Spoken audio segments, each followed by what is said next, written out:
Very badly love treated me for a time, so that I thought I'd stray from her. Nor did I ever think I'd have desire to love, nor for beauty, nor for any riches.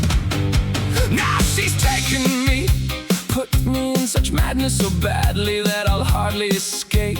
If mercy doesn't help me, for her I'll die. And by my faith, if I couldn't die, the pain is heavy.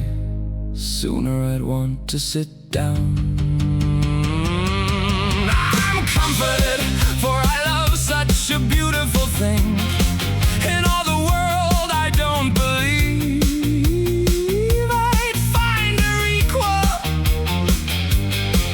And it pleases me more to endure pain for her than from any other to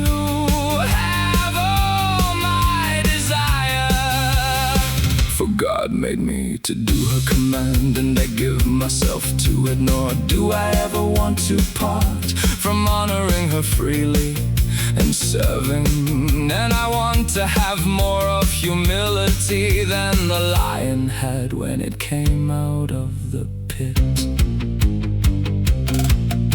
With hands joined, neck bound, and heart captured, I cry to you for mercy, good pleasing lady.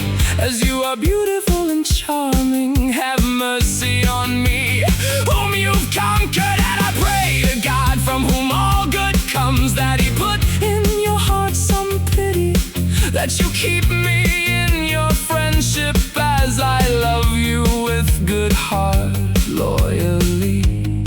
Nor do I ever want to change my intention. Cobblers go straight to my beautiful desire, and tell her that for her I go languishing. For in my heart she's put such a sweet thought. Her beautiful eyes, her pleasing appearance, it's worse than death when I go remembering.